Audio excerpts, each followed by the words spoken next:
हो। आप सबका मैं मसीह में स्वागत करता हूं और परमेश्वर का धन्यवाद करता हूं कि सुंदर सा मौका हम सबके जीवनों में दिया ताकि हम उसके वचनों को सुन सके और उस पर ध्यान दे सके और उसकी स्तुति महिमा कर सके। आइए हम इस समय को आगे बढ़ते हुए हम प्रार्थना करेंगे।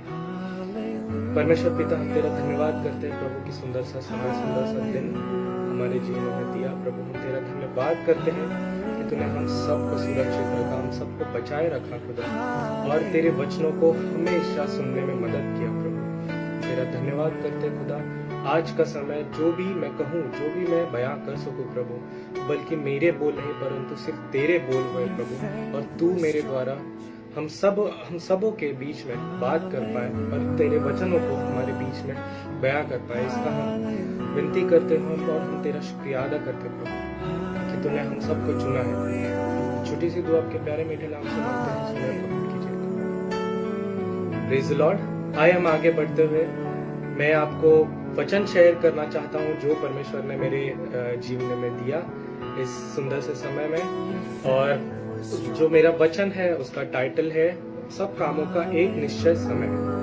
सब काम का हर एक काम, चाहे वो हर चीज का समय होता है, हर खुशी, हर गम, हर क्रोध, हर एक अच्छी और बुरी बातों का एक समय होता है जो हम कभी समझ नहीं पाते। कि कभी कभी हम उसमें पेशेंस ही नहीं रखते। हमेशा हमारे मन में विचार आ जाता है कि क्यों ये मेरे साथ हो रहा है। आज अगर मैं बीमार हूँ या फिर मैं निराश हूँ तो ये क्यों मेरे साथ हो रहा है प्रभु। जहाँ पर लोग खुश हैं, आनंदित हैं, वहां पर मैं क्यों उदास हूँ, मैं क्यों इतना परेशान हूँ। परंतु परमेश्वर इस वचन के द्वारा आपको बताना चाहता है कि हर एक चीज का, हर एक परेशानी, हर एक अच्छा हो या बुरा हो, हर एक समय का एक निश्चित अवसर होता है। और हर एक जो भी चीजें होती है हमारे जीवनों में, उस चीज का, हर एक चीज का एक समय होता है।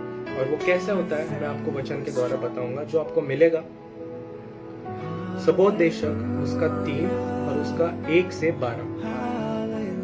सबोदेशक 3 उसका 1 से 12।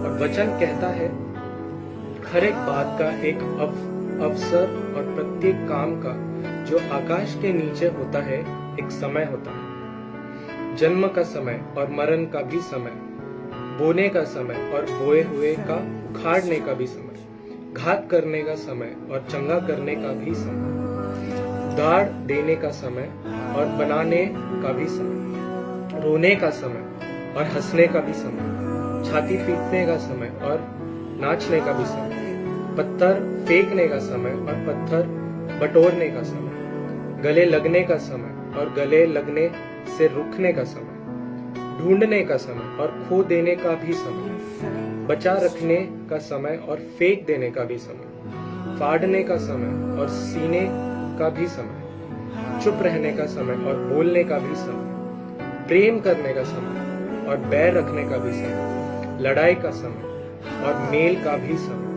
काम करने वालों को अपने परिश्रम से क्या लाभ होता है। 10वां वचन कहता है मैंने सुख दुख घोर काम को देखा है जो परमेश्वर ने मनुष्य के लिए ठहराया है कि वे उस में लगे रहें। और 11 वचन कहता है उसने सब कुछ ऐसा बनाया कि अपने अपने समय पर वे सुंदर होते हैं। फिर उसने मनुष्य के मन में अनंत काल का ज्ञान उत्पन्न किया है। तो भी जो काम परमेश्वर के किए हैं वह आदि से अंत तक मनुष्य समझ नहीं सकता।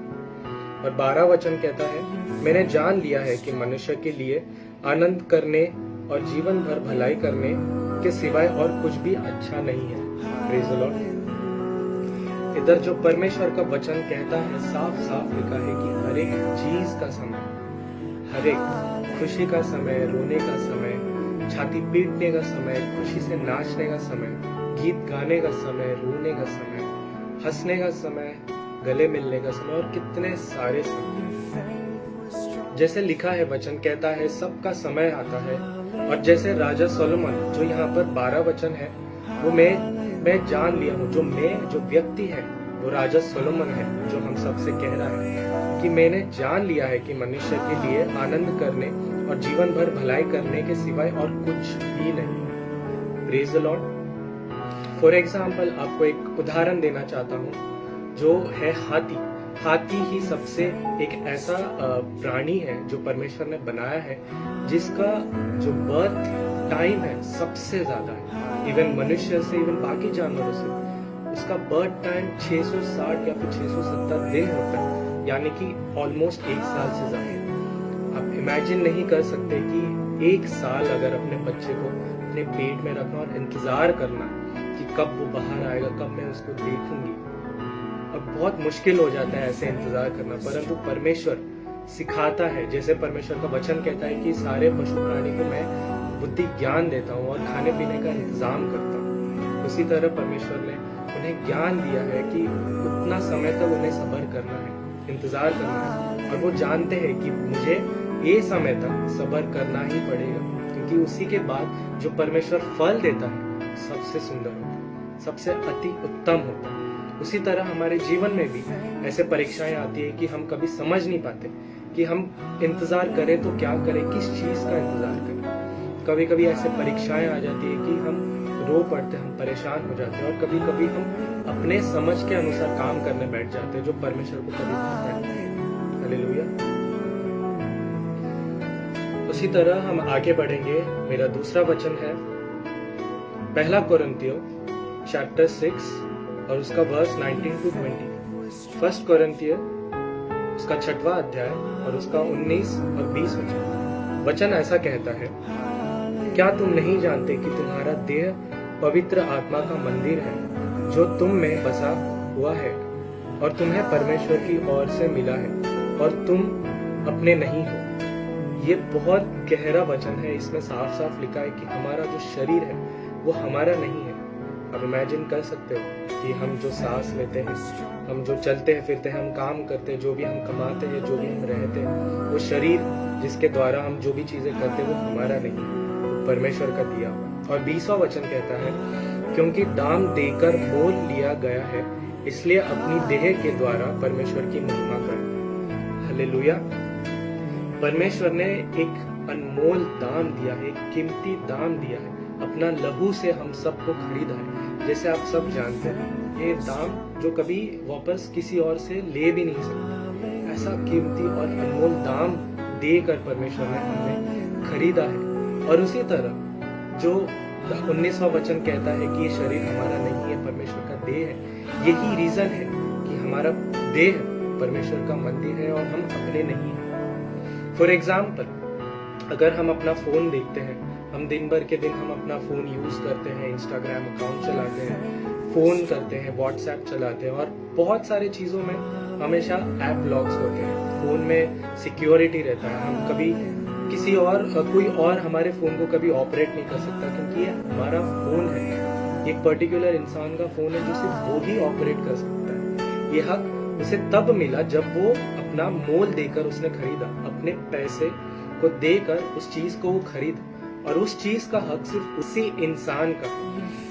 वो फोन में भले कितना भी अकाउंट्स हो, फेसबुक हो, व्हाट्सएप हो, कुछ भी, बट वो सिर्फ वो ही चला सकता है और कोई नहीं चला सकता। उसी तरह परमेश्वर ने भी हम सबको दाम देकर खरीदा है और उसका हक सिर्फ उसी पर है।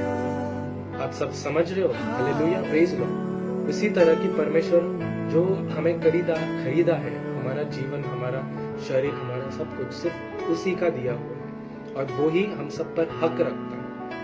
और एक और उदाहरण है कि जब हम अपने बच्चों को कुछ आज्ञा देते तो बच्चे सिर्फ वो ही करते हैं। अगर कोई बाहर वाला कोई आज्ञा दे या फिर कुछ कहे तो वो करेंगे नहीं, क्योंकि ये बच्चे सिर्फ आप ही के हैं, आप ही का अधिकार है उसमें, और वो बच्चा सिर्फ आप ही की सुनता है।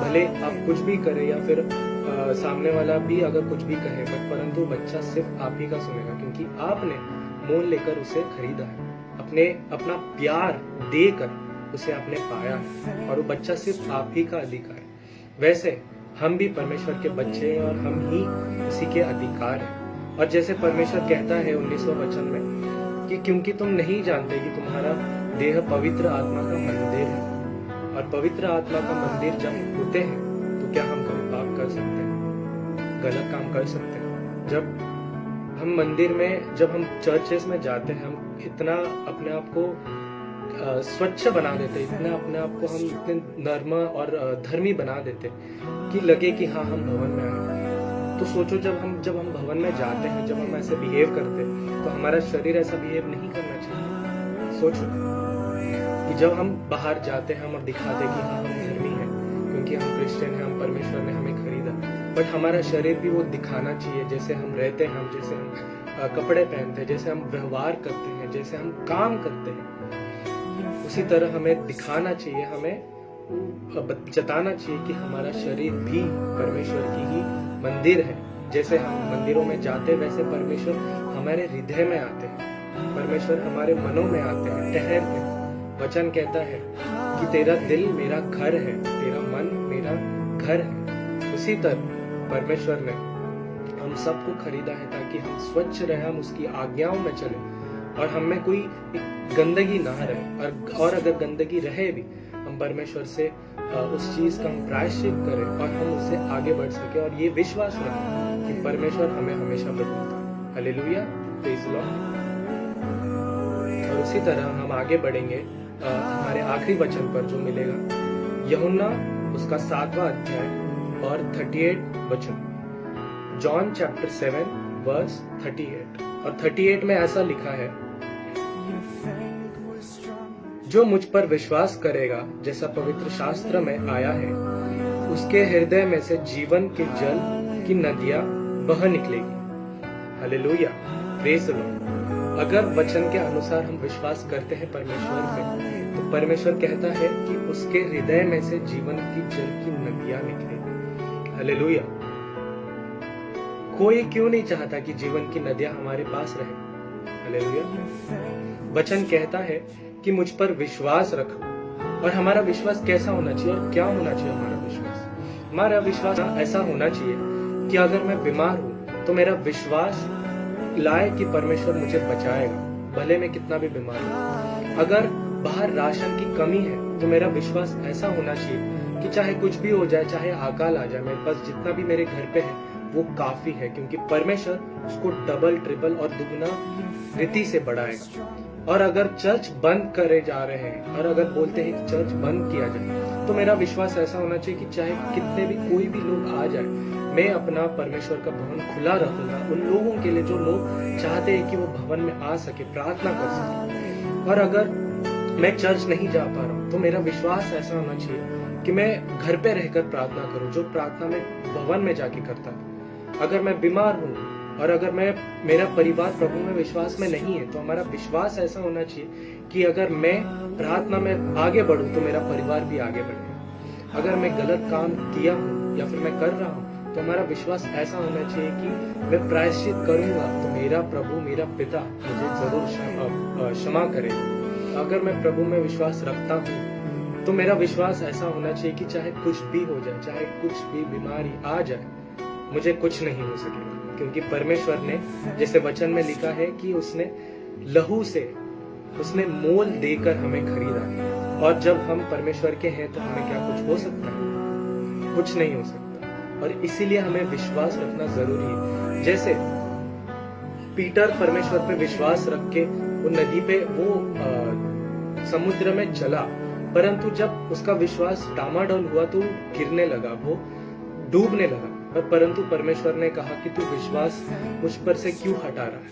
तुम विश्वास मुझ पर हटा।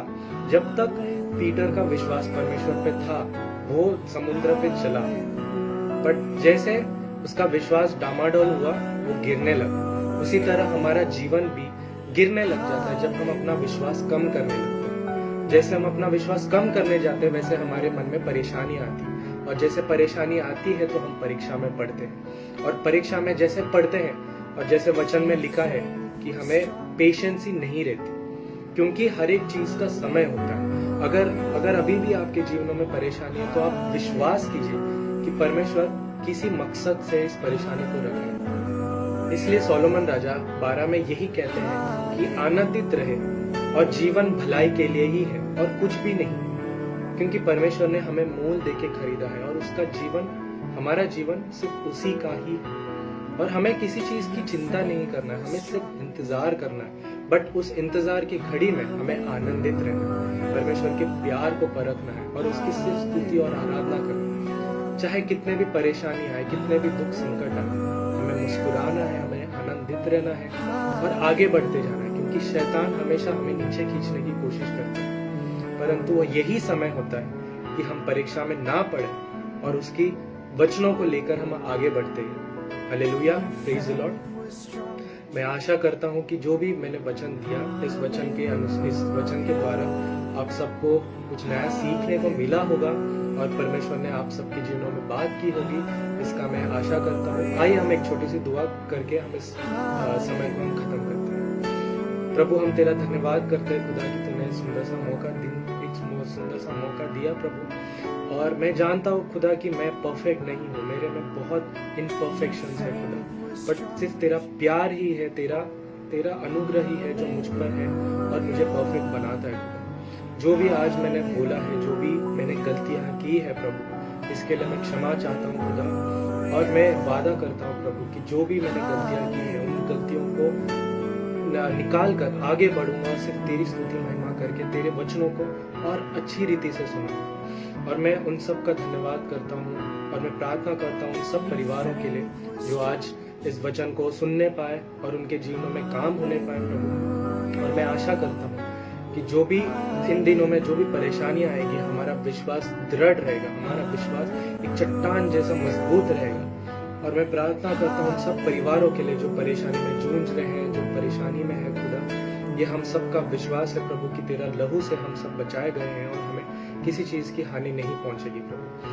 हम दुआ करते हैं हम इस देश के लिए, इन सब लोगों के लिए जो परेशानी में है या फिर जो बहुत ही दुख संकट में है प्रभु, उन सबको छुड़ा, उन सबको आशीष दे और उन सबको चंगाई दे प्रभु। हम सब उन लोगों के लिए दुआ करते हैं जो लोग एडमिट है हॉस्पिटल में, जो इस बीमारी से लड़ रहे हैं प्रभु, उन सबको शक्ति दे, सामर्थ्य दे और उन सबको विश्वास दिला प्रभु कि तेरा प्यार ही काफी है, तेरा विश्वास ही काफी है और उन सबको तू चंगाई देगा, ये मेरा विश्वास है।